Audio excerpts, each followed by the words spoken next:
आज हम बात करेंगे कार्डियक अस्थमा के बारे में। कुछ लोग ऐसे होते हैं कि जिनको हार्ट के साथ जो है वो इशू होता है और फिर उनको जो दमा होता है उसका उनके दिल के साथ बहुत बड़ा गहरा ताल्लुक है।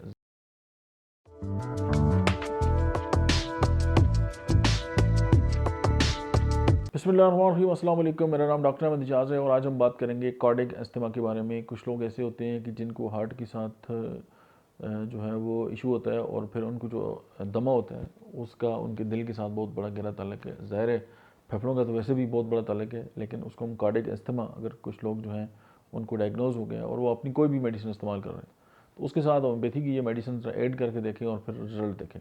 एक तो है कार्बोवेज और दूसरी मेडिसिन है लारोसिरस।